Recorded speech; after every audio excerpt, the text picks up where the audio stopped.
말씀과 함께하는 하나님의 행복의 소리. 오늘 이 시간에 우리가 함께 나눌 말씀은 요한계시록 2장 1절에서 7절까지의 말씀입니다. 주께서는 에베소 교회의 인내와 행위를 칭찬하십니다. 그러나 처음 사랑을 버린 것을 책망하며 회개하라고 요청하십니다. 요한의 편지를 받는 아시아 7교회 중 맨 먼저 에베소 교회입니다.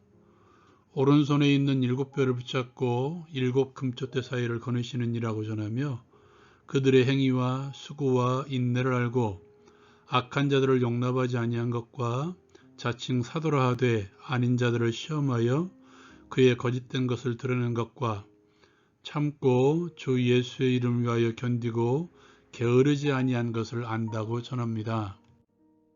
그러나 에베소 교회가 처음 사랑을 버렸다고 주님께서는 책망하십니다. 그러한 에베소 교회에 주께서는 회개를 촉구하십니다. 어디서 떨어졌는지를 생각하고 회개하여 처음 행위를 가지라고 전합니다. 그렇지 않으면 내게 가서 내 촛대를 그 자리에서 옮길 것이라고 전합니다. 그 와중에서도 니골라당의 행위를 미워한 그들을 칭찬하십니다. 요한은 귀 있는 자는 성령이 교회들에게 하시는 말씀을 들으라고 권면합니다. 주께서는 이기는 자에게 줄 하나님의 은혜를 전합니다. 내가 하나님의 낙원에 있는 생명나무의 열매를 주어 이기는 자에게 먹게 할 것이라고 전합니다. 적용을 위해 함께 나누기를 원합니다. 먼저 우리를 알고 계시는 예수님이십니다. 우리가 먼저 기억해야 될 게 있습니다. 예수님께서는 7뼈를 붙잡고 7 금촛대 사이를 다니시는 분이십니다. 에베소 교회에 나타나신 예수님의 모습이죠. 7뼈이 의미하는 것은 7교회의 사자입니다. 사자라는 말은 천사라는 말로도 사자라는 말로도 번역이 됩니다. 말 그대로 천사일 수도 있고 7교회에 있는 주께서 보내신 자들을 의미하기도 하죠. 중요한 것은 7교회 사자를 주께서 오른손으로 붙잡고 계신다는 사실입니다. 또한 그렇게 7뼈를 붙잡고 7 금촛대 사이를 거닐고 계신다는 것이죠. 7 금촛대는 좁게는 아시아의 7교회, 넓게는 주의 모든 교회를 의미하는 것입니다.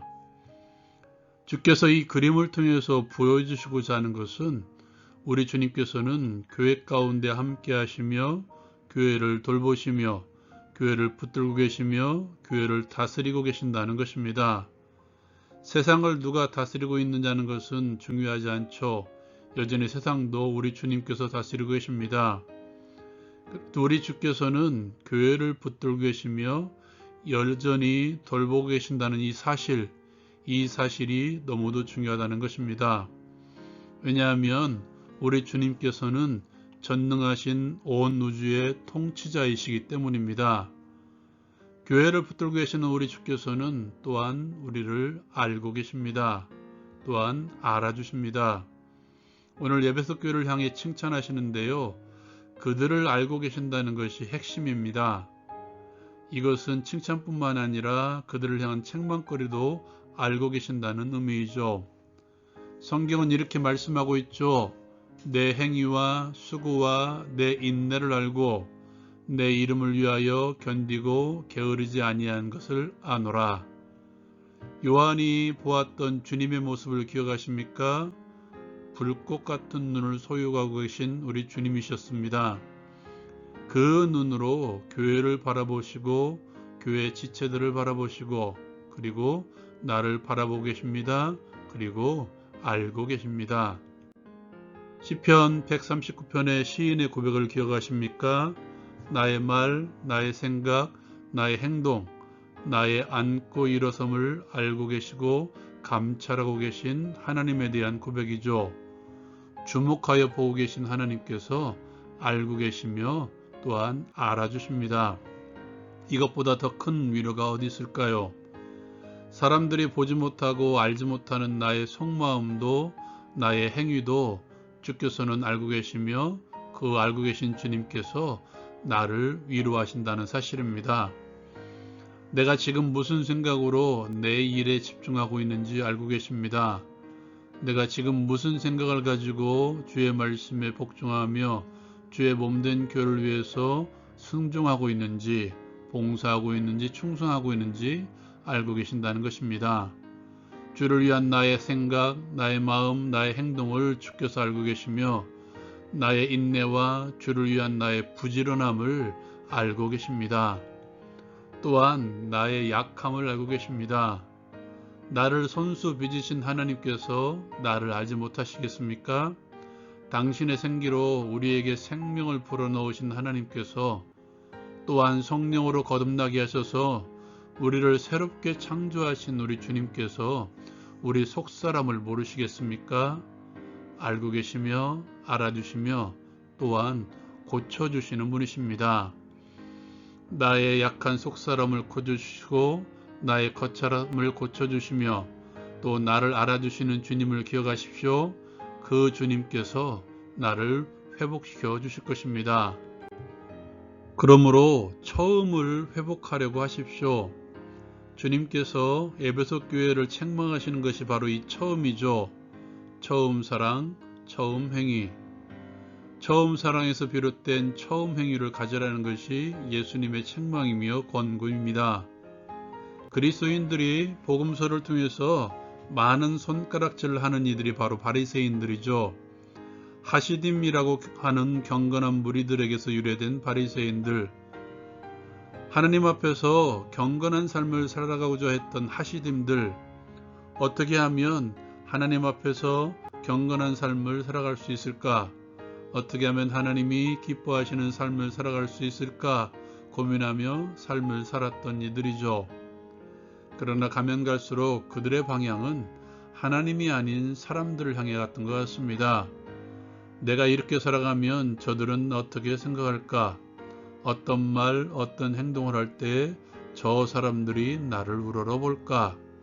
이들의 관심이 하나님에서 사람으로 옮겨간 것입니다. 어쩌면 이것이 처음 사랑을 잃어버린 것이 아닐까 저는 생각합니다. 또한 우리가 회복해야 될 처음 사랑이 이런 것이 아닐까 생각합니다. 처음 사랑, 처음 행위를 회복하라는 주님의 음성은 나를 보라는, 나만을 바라보라는 주님의 외침이죠. 마치 바리새인들처럼 하나님을 향한 마음을 잃어버린 채 자신의 행위만을 인정받으려는 다양한 시도들이 바로 처음 사랑을 잃어버린 이들이고, 또한 예수님에 대한 마음이 없이 그저 묵묵히 아무것도 아닌 행위에 집중하는 것이 바로 처음 사랑을 잃어버린 이들이죠. 그것을 회복하기 위해서는 다시 우리의 시선을 하나님께로 향해 두는 것입니다. 그리고 하나님의 시선이 머무는 곳에 우리의 시선을 두며 행하는 것이 바로 처음 행위를 회복하는 삶이죠. 우리의 행위, 우리의 인내, 이단에 대한 단호한 태초도 그 밑바탕에 하나님을 사랑하는 마음이 있어야 되며, 하나님의 시선이 향한 곳에 우리의 모든 시선을 두며 행하는 것이죠. 그렇게 처음 사랑, 처음 행위를 회복합시다. 아버지의 마음이 있는 곳에 나의 마음도 있게 하옵소서. 나의 속사람에 아버지 하나님만을 사랑하는 마음을 두게 하옵소서. 아버지의 마음으로 온 땅을 사랑하는 삶을 살아가게 하옵소서. 예수님의 이름으로 기도합니다. 아멘. 첫사랑의 순수함, 첫사랑의 열정, 예수님에 대한 변하지 말아야 될 우리의 모습이죠. 라운 큐티 마칩니다.